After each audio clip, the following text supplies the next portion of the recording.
প্রধান উপদেষ্টার নেতৃত্বে জাতীয় ঐক্যমত কমিশন গঠন, মেয়াদ ৬ মাস, কার্যক্রম শুরু ১৫ ফেব্রুয়ারি থেকে। ওয়ার্ল্ড গভর্নমেন্ট সামিটে যোগ দিতে দুবাইয়ে ডক্টর ইউনূস, ইউএইর ক্রীড়ামন্ত্রীর সঙ্গে বৈঠকে পারস্পরিক স্বার্থ সংশ্লিষ্ট বিষয়ে আলোচনা। এবং এক যুগ পর নির্বাচন কমিশনের সঙ্গে বৈঠকে জামায়াতে ইসলামী, ত্রয়োদশ জাতীয় সংসদ নির্বাচন নিয়ে আলোচনা।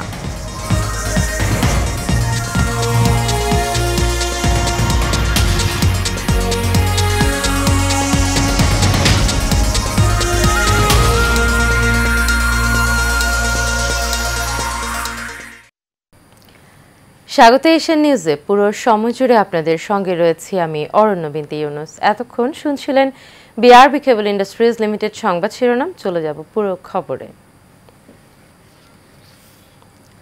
অন্তর্বর্তী সরকারের প্রধান উপদেষ্টা ডক্টর মোহাম্মদ ইউনূসের নেতৃত্বে জাতীয় ঐক্যমত কমিশন গঠন করা হয়েছে। ৬ মাস মেয়াদী এই কমিশন আগামী ১৫ ফেব্রুয়ারি থেকে কার্যক্রম শুরু করবে। ১২ ফেব্রুয়ারি সরকারের মন্ত্রিপরিষদ বিভাগ থেকে এই কমিশন গঠনের প্রজ্ঞাপন জারি করা হয়েছে। কমিশনের সহ সভাপতি করা হয়েছে সংবিধান সংস্কার কমিশনের প্রধান অধ্যাপক আলী রিয়াজকে। কমিশনের কার্যপরিধির বিষয়ে প্রজ্ঞাপনে বলা হয়েছে, কমিশন আগামী নির্বাচনকে সামনে রেখে নির্বাচন ব্যবস্থা, পুলিশ, বিচার বিভাগ, জনপ্রশাসন, সংবিধান ও দুর্নীতি দমন বিষয়ে সংস্কারের জন্য গঠিত কমিশনগুলোর সুপারিশ বিবেচনা ও গ্রহণের লক্ষ্যে জাতীয় ঐক্যমত গঠনের জন্য রাজনৈতিক দল ও শক্তিসমূহের সঙ্গে আলোচনা করবে এবং এই মর্মে পদক্ষেপ সুপারিশ করবে। ওয়ার্ল্ড গভর্নমেন্ট সামিটে যোগ দিতে ২ দিনের সফরে দুবাই পৌঁছেছেন প্রধান উপদেষ্টা ডক্টর মোহাম্মদ ইউনূস। স্থানীয় সময় দিবাগত রাত ১১:১৫ তিনি সেখানে পৌঁছান। এর আগে বুধবার বাংলাদেশ সময় ৭:৪৫ তাকে বহনকারী বিমানটি হযরত শাহজালাল আন্তর্জাতিক বিমানবন্দর ত্যাগ করে। সংযুক্ত আরব আমিরাতের ক্রীড়ামন্ত্রী ডক্টর আহমেদ বেলহৌল আল ফালাসি দুবাইয়ের প্রধান উপদেষ্টা অধ্যাপক মোহাম্মদ ইউনূসকে স্বাগত জানান। ডক্টর আহমেদ বেলহৌল আল ফালাসি ওয়ার্ল্ড গভর্নমেন্ট সামিটে অংশগ্রহণের জন্য প্রধান উপদেষ্টাকে ধন্যবাদ জানান। শীর্ষ সম্মেলনের বিষয়ে তাকে অবহিত করেন। সেই সঙ্গে তারা দুই দেশের মধ্যে ক্রীড়া এবং সংস্কৃতির ক্ষেত্রে সম্ভাব্য সহযোগিতা সহ পারস্পরিক স্বার্থের বিষয়ে আলোচনা করেন। বৈঠকে পররাষ্ট্র উপদেষ্টা তৌহিদ হোসেন, সংযুক্ত আরব আমিরাতের বাংলাদেশের রাষ্ট্রদূত তারেক আহমেদ এবং ঢাকায় সংযুক্ত আরব আমিরাতের রাষ্ট্রদূত আবদুল্লাহ আলী খাসেফ আল হামৌদি উপস্থিত ছিলেন।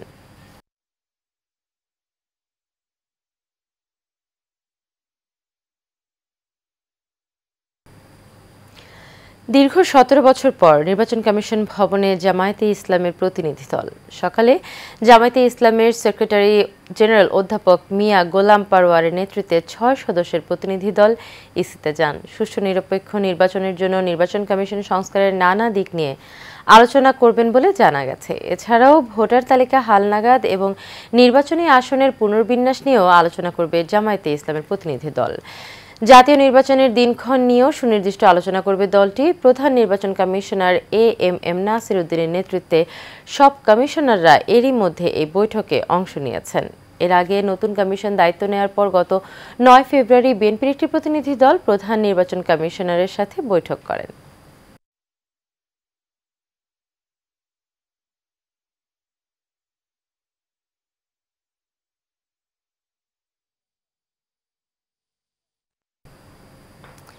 বিএনপি নেতাদের সঙ্গে গুলশান পার্টি অফিসে বৈঠক করেছেন ঢাকায় নিযুক্ত ভারপ্রাপ্ত British high commissioner James Goldman. বৈঠকে উপস্থিত ছিলেন বিএনপির মহাসচিব মির্জা ফখরুল ইসলাম আলমগীর, চেয়ারপারসনের পররাষ্ট্র বিষয়ক বিশেষ সহযোগী শামা ওবায়েদ। এ সময় দুই দেশের পারস্পরিক সহযোগিতা এবং উন্নয়ন নিয়ে আলোচনা করা হয়। এছাড়াও দেশের চলমান রাজনৈতিক পরিস্থিতি নিয়েও আলোচনা হয়।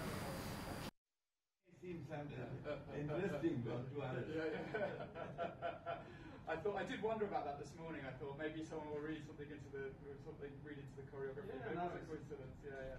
But we're really pleased to come and see you. So thank you so much. Is this how long have you had the property? How long have BNP been? গাজীপুরের শিক্ষার্থীদের উপর আওয়ামী সন্ত্রাসীদের হামলার ঘটনায় আহত শিক্ষার্থী আবুল কাশেম খান চিকিৎসাধীন অবস্থায় মারা গেছেন। বুধবার রাত ৯টায় কেন্দ্রীয় শহীদ মিনারে তার জানাজা অনুষ্ঠিত হয়। এরপর মিছিলটি ঢাকা বিশ্ববিদ্যালয় এলাকা হয়ে শাহবাগ গিয়ে শেষ হয়। পরে নিহত আবুল কাশেমের কফিন কাঁধে নিয়ে মিছিল করে বৈষম্য বিরোধী ছাত্র জনতা। এদিকে গাজীপুরেও বৈষম্য বিরোধী ছাত্র আন্দোলন ও সমমনা ছাত্র সংগঠনের নেতাকর্মীরা শহরের শিববাড়ি মোড়ে জড়ো হয়ে বিক্ষোভ করেছে। এ সময় বৈষম্য বিরোধী ছাত্র আন্দোলনের নেতারা দোষীদের দ্রুত গ্রেপ্তার করে বিচারের আওতায় আনার দাবি জানান।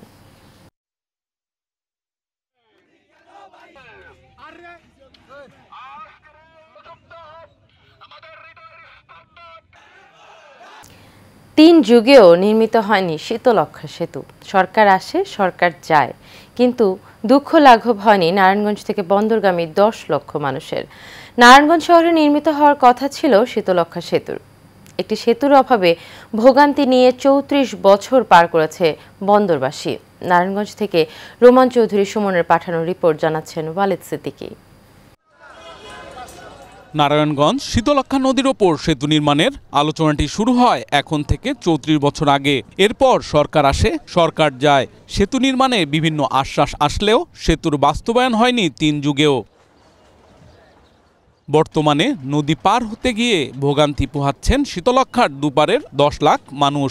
প্রতিদিন লক্ষাধিক মানুষ আমাদের এই নবীগঞ্জ গুদারাঘাট দিয়ে পার হয়, কিন্তু আমরা যে দুর্ভোগ, একটা ট্রলার প্রচুর পরিমাণ লোক হয়। বিগত দিন দেখছি অনেক দুর্ঘটনা করছে শুধু একটা সেতু না থাকার কারণে। গর্ভবতী নারীর অনেক সময় রুগী নিয়ে যদি পারাপার হয়ে যেতে পারতো তাড়াতাড়ি সেতু থাকলে, এই ফেরি দেওয়া তো আর ওইভাবে দেয় না, ফেরি অনেক লেট হয়। যারা গার্মেন্টসে চাকরি করে তাদের অনেক যাতায়াতের সমস্যা হয়। তারা দেখা যায় অনেক সময় ডিউটি ঠিক মতো ধরতে পারে না, তখন গিয়া গার্মেন্টসের কথা শুনতে।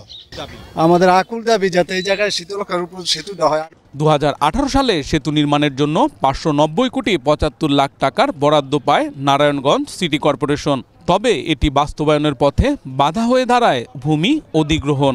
সেতু হলে আমরা আধা ঘন্টার মধ্যে, মানে 30 মিনিটের মধ্যে চলে যেতে পারবো। এখানে অনেক সময় এখানে আমাদের 30 মিনিট লেগে যায়। 1991 সাল থেকে এখানে আমরা সেতু হয়ে আসবে, হবে শুনতেছি, বাট এখনো পর্যন্ত হচ্ছে না। ব্রিজ হয়ে গেলে আমি যদি হাইটেও যাই ওদিকে যেতে পারবো, এদিকের মানুষ ওদিকে যেতে পারবো, ওদিকের মানুষ এদিকে আসতে পারবে। তবে সকল জটিলতা কাটিয়ে সেতু বাস্তবায়ন হবে বলে জানালেন এই কর্মকর্তা। 15 দিন আগে এলজিডি চিফ ইঞ্জিনিয়ার মহোদয় এখানে এসেছিলেন, উনি দেখে গেছেন এবং কিভাবে আমরা এই বিষয়গুলো বিবেচনায় নিয়ে ব্রিজের নকশাটা রিভাইজ করতে পারি সেই কার্যক্রমগুলো চলমান আছে। এই কার্যক্রমটা শেষ হলে তারপর হয়তো আমরা এই ব্রিজের কার্যক্রমটা শুরু করতে পারবো এবং তারপর হয়তো ব্রিজ হলে মানুষজন প্রকৃত যে সুবিধা দুই পাশের মানুষ সেটা পাবে। স্থানীয়রা বলছেন এই সেতুর আশ্বাস দিয়ে বিগত জাতীয় ও স্থানীয় নির্বাচনে ভোট চাইতেন প্রার্থীরা, তবে সেখানেই শেষ। বর্তমানে অন্তর্বর্তীকালীন সরকারের সময়ে এটি বাস্তবায়ন হবে বলে প্রত্যাশা তাদের। Walid Siddiqui, Asian television.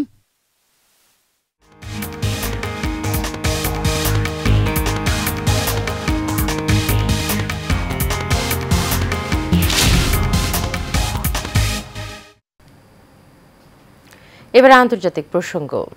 Ukraine যুদ্ধবিরতি নিয়ে আলোচনা শুরু করতে একমত হয়েছেন যুক্তরাষ্ট্রের প্রেসিডেন্ট ডোনাল্ড ট্রাম্প ও রাশিয়ার প্রেসিডেন্ট ভ্লাদিমির পুতিন। এক ফোন আলাপের পর সামাজিক যোগাযোগ মাধ্যমে এক পোস্টে একথা জানান ডোনাল্ড ট্রাম্প। জানাচ্ছেন জাবালুন নূর। অবশেষে 3 বছর ধরে চলা যুদ্ধের অবসানে আলোচনায় রাজি হয়েছে রাশিয়া ও ইউক্রেন। এ আলোচনা হবে যুক্তরাষ্ট্রের মধ্যস্থতায়। স্থানীয় সময় বুধবার রাশিয়া ও ইউক্রেন প্রধানদের সাথে আলাদা ফোন আলাপ করেন মার্কিন president Donald Trump. President Vladimir পুতিনের সাথে প্রায় 90 মিনিট দীর্ঘ ফোন আলাপের পর ট্রাম্প জানান রাশিয়ার প্রেসিডেন্ট অবিলম্বে আলোচনা শুরু করতে সম্মত হয়েছেন। শুক্রবার মিউনিখ নিরাপত্তা সম্মেলনে জেলেনস্কির সঙ্গে যুক্তরাষ্ট্রের ভাইস প্রেসিডেন্ট জেডি ভ্যান্স ও পররাষ্ট্রমন্ত্রী মার্কো রুবিও বৈঠক করবেন বলে সোশ্যাল মিডিয়া পোস্টে জানান রাশিয়ার প্রেসিডেন্ট। রাশিয়ার পর ইউক্রেনের প্রেসিডেন্ট জেলেনস্কির সঙ্গেও ঘণ্টাব্যাপী ফোন আলাপ হয় ট্রাম্পের। জানান জেলেনস্কির সঙ্গে কথা বললাম, পুতিনের মতো তিনিও শান্তি চান। জেলেনস্কি বলেন তিনি ট্রাম্পের সঙ্গে টেকসই ও নির্ভরযোগ্য শান্তি নিয়ে আলোচনা করেছেন। জাবালুন নূর, এশিয়ান টেলিভিশন। মার্কিন যুক্তরাষ্ট্র সফরে গেছেন ভারতের প্রধানমন্ত্রী নরেন্দ্র মোদি। ডোনাল্ড ট্রাম্প দ্বিতীয়বার প্রেসিডেন্ট হওয়ার পর মোদির এটি প্রথম মার্কিন সফর। মোদির এই সফরে দুই নেতার মধ্যে আলোচনায় বাণিজ্যে মাশুল কম করা, যুক্তরাষ্ট্র থেকে ভারতের তেল ও প্রতিরক্ষা সামগ্রী কেনা, বেআইনি অভিবাসীদের ফেরত পাঠানো, চীন, পাকিস্তান ও বাংলাদেশ ইস্যু গুরুত্ব পেতে পারে।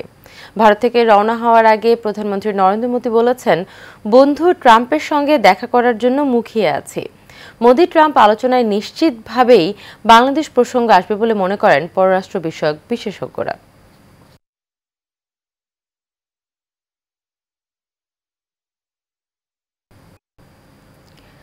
মানিকগঞ্জের সিংগাইরে একমি কোম্পানির গন্ডার 50 WP ছত্রাকনাশক ব্যবহারে ফসল নষ্ট হওয়ার অভিযোগ উঠেছে। কৃষকদের দাবি, খেতে ওই স্প্রে করায় নষ্ট হয়ে গেছে সরিষা। বিষয়টি জানানোর পর কোম্পানি জরিমানা দেওয়ার কথা বললেও বিষয়টি নিয়ে শুরু করেছে তালবাহানা। মানিকগঞ্জের সিংগাইর থেকে ইমরান হোসেনের পাঠানো তথ্য ও ছবিতে আরও জানাচ্ছেন শেখ ফাহিম। কৃষিবান্ধব অঞ্চল হিসেবে পরিচিত মানিকগঞ্জের সিংগাইর উপজেলা। দেশি বিদেশি সবজি থেকে শুরু করে বিভিন্ন ফসল আবাদ হয় এখানে। অনুকূল আবহাওয়ায় অন্যান্য ফসলের মতো প্রতি বছরই সিংগাইরে সরিষার বাম্পার ফলন হয়। গত বছরও এ উপজেলা থেকে 20,930 মেট্রিক টন সরিষা উৎপাদন হয়। কিন্তু চলতি মৌসুমে ছত্রাকনাশক কোম্পানি ও সার কীটনাশক দোকানদারদের ভুল পরামর্শের কারণে পুড়েছে সরিষা চাষিদের কপাল। একমি কোম্পানির গন্ডার 50 WP ছত্রাকনাশক ব্যবহারে নষ্ট হয়েছে কয়েকশো বিঘা সরিষা। সেক্ষেত্রে নাকি বিষান বেড়ে গেছি সেবেল বাজারে মনির দোকানে ওই ভিটামিন বীজ মনি আমার বীজ দিছে, বীজ দিলে পর খেত আমার কাছে জইলে। মনির ভাই আমাকে লেটিনা আর গন্ডার নামে একটা কীটনাশক দিয়েছে, বলছে 3 দাম করে দিয়ে দিবেন। তারপরে আমার খেত আস্তে আস্তে পুড়ে গেছে। বললো যে ওষুধ আনছিলাম, ওই ওষুধ দিয়ে স্প্রে করছি, স্প্রে করার পরে এই যে জ্বলে গেছে। 3 দাম বাইরে দিছি, 2 দিন পর খেতে এসে দেখি আমার খেত একভাবে জ্বলে গেছে। 10 দিন দেখতে গেছি খেতে আবার বিষ লাগবো, দেখতে গেছি যাই দিয়ে খেতে জ্বলে গেছে। শায়েস্তা ইউনিয়নে শাহরাইল বাজারের সার ও কীটনাশক বিক্রেতা মুনির একমি কোম্পানির এই কীটনাশকে ফসলের ক্ষতির বিষয়টি স্বীকার করে বলেন, চাষিদের ক্ষতিপূরণ দেওয়ার জন্য আশ্বাস দিয়েছেন কোম্পানির প্রতিনিধি। আপনি টেনশন করেন না, ওষুধ নিছেন আমার কাছ থেকে, চিনে না আমারে, আমি চিনি কোম্পানির যেমনি হোক আমি হাজির করুন এবং করে একটা ক্ষতিবিধি দিয়ে দিই। এদিকে উপজেলা কৃষি কর্মকর্তা জানান, এ নিয়ে কেউ অভিযোগ দিলে প্রতিষ্ঠানের বিরুদ্ধে আইনানুগ ব্যবস্থা নেওয়া হবে। আমরা অতি দ্রুতই কোম্পানির লোকদেরকে সাথে কথা বলে এটা ক্ষতিপূরণ দেওয়ার ব্যবস্থা করব। প্রতারণাকারী প্রতিষ্ঠানের বিরুদ্ধে কঠোর ব্যবস্থা নেওয়ার পাশাপাশি বাজার থেকে ফসলের ক্ষতি করে এমন সব কীটনাশক ও সার দ্রুত অপসারণের দাবি চাষিদের।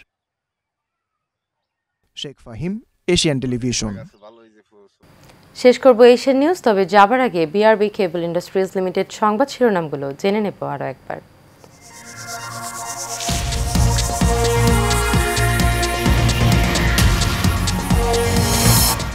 প্রধান উপদেষ্টার নেতৃত্বে জাতীয় ঐক্যমত কমিশন গঠন, মেয়াদ 6 মাস, কার্যক্রম শুরু 15 ফেব্রুয়ারি থেকে।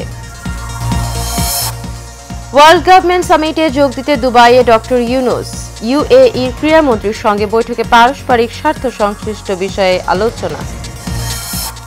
এবং 1 যুগ পর নির্বাচন কমিশনের সঙ্গে বৈঠকে জামায়াতে ইসলামী, ত্রয়োদশ জাতীয় সংসদ নির্বাচন নিয়ে আলোচনা।